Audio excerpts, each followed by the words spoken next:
Hey, what's up, everybody? It's BDF44 coming at you with another video. All right, so we have at least a rumor out there in regards to John Wall about the type of teams that are going to be looking into trying to acquire his services for this coming season and the foreseeable future, with his contract being as it is.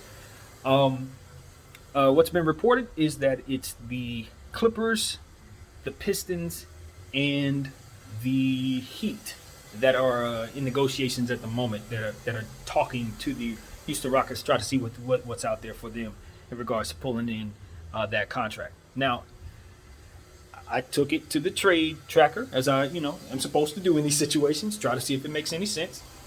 And for the Pistons, it made none, 0 cents at all. They would have to give up an unbelievable amount of young players, talented young players, in order to match salaries. So what they would need to do is possibly try to see if they can get another team to provide that value. And then what they would do then is sweeten that up for the other team by giving up a bunch of picks. So essentially, the Pistons would be forfeiting a bunch of picks to somebody so that somebody could help them facilitate this deal. That's the only way it works, because otherwise they're giving up players they have no business giving up at all. To bring in a player that doesn't make any sense, and it blows their whole team up. In other words, I don't think the Pistons are actually involved.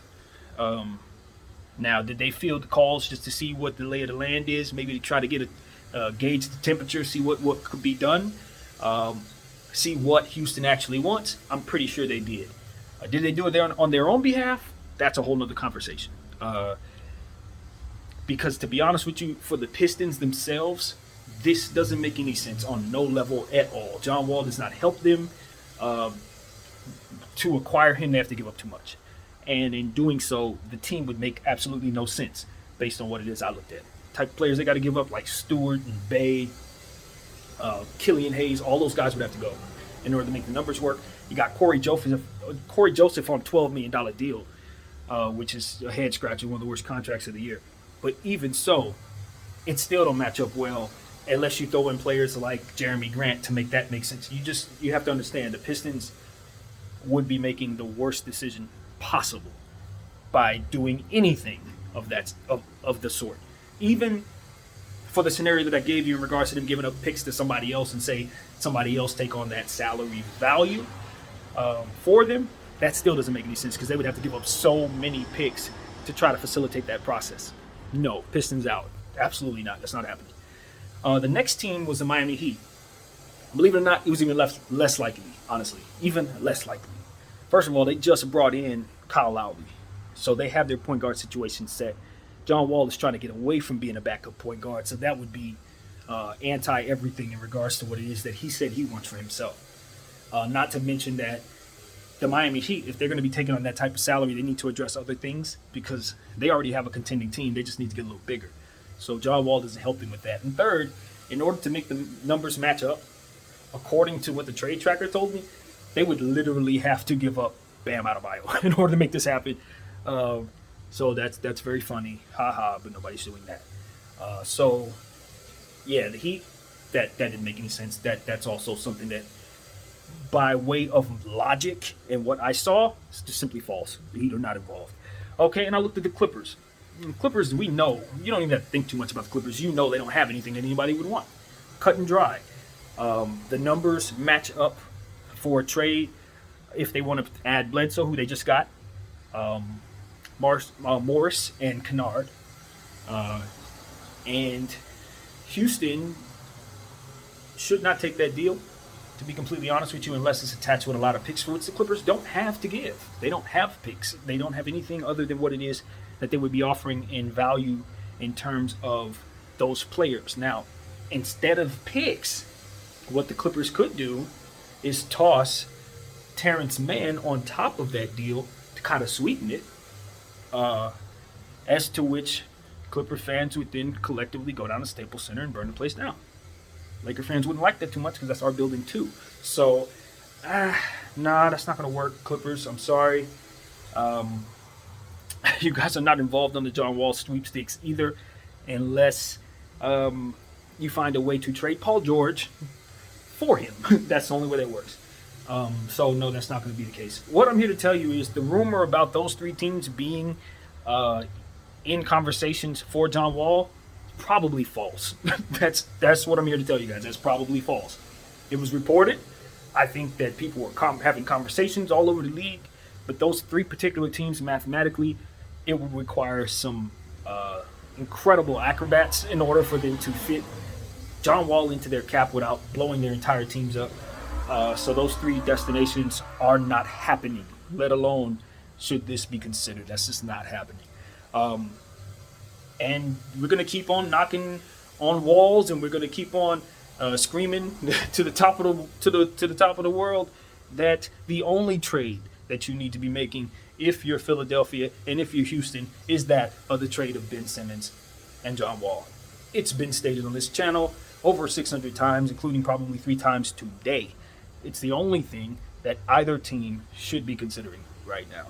And I know what the holdup is probably. Daryl Morey. He's not going to want to take back John Wall, and that's it. He's not going to want to do it. He's not going to want to do it. That's the holdup. I think the Houston Rockets would likely come to a conclusion that this is the deal to make probably a couple weeks ago. But if Daryl Morey is not willing to come down on the price, which I'd imagine today he's not there. He's definitely not there. Then you're not going to hear the Philadelphia 76ers being considered in a serious manner. But as the days increase, and John Wall is a player that's probably not going to be getting the type of trade offers that the Houston Rockets would like. They're not going to get the type of offers they're hoping for. As the days progress, and that turns out to be the reality, both sides are going to come around seeing what I'm saying as the move to make eventually, because it is the only move, really, the only one to make. The value of both players make it so that neither team has to give up picks to get rid of them. That is it. And neither one of those teams are going to want to do a deal where they're going to have to give up a star caliber player and attach assets in order to do so. They're in denial at the moment, particularly Daryl Morey's in denial about that. He's still posturing against that, but that is his reality. And if he's going to get this deal done, the best move is the one that you don't have to attach picks to. Period. I don't care about the player you're bringing back, because the salary that you're giving out is going to require that you take back that same salary anyway. What you don't want to do is give up more assets. You have a Joel Embiid to think about. You can't afford that. Meanwhile, on the John Wall side of things, they're not in as an eager situation, but they've already come to a conclusion that this is what they want to do. And like I said, the value that they're going to look for, they're not going to find.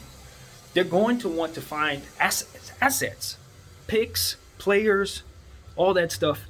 They'll get the matching value for John Wall, but John Wall is not going to net you anybody worth having, except for Ben Simmons. It's the only guy out there that's gonna be at cost for what it is that you have. Everything else gonna cost you more. So it is what it is, man. I hope both sides come to this conclusion sooner than later. I'd like to think that I'm right in this situation, because I know I am. It's just a matter of people doing what it is they should. And both sides have a lot to consider, because they're both playing for something. You got Houston Rockets, who are just getting started with a bunch of young players that have a lot of athleticism and upside. They just need somebody to help them defensively, for which Ben Simmons, of course, can do. And John Wall's looking for an opportunity to play in a situation for the next several years that doesn't suck. He's been in places that have sucked his entire career. He doesn't want to be in a place that sucks. Philadelphia does not suck, because they got Joel Embiid and Tobias Harris and Coach and all these different players that they got, and Curry and all these different guys that the Philadelphia 76ers have in place, and a guy like Tyrese Maxey, who he can help along the way as well, just like he's doing with the kid here, Porter. He can do the same thing for Maxey in Philadelphia, help him along the way. They are similar type players, somebody with superior speed, definitely somebody you can mentor. It works. It works. And you talk about John Wall being a defender in Philadelphia, he defends.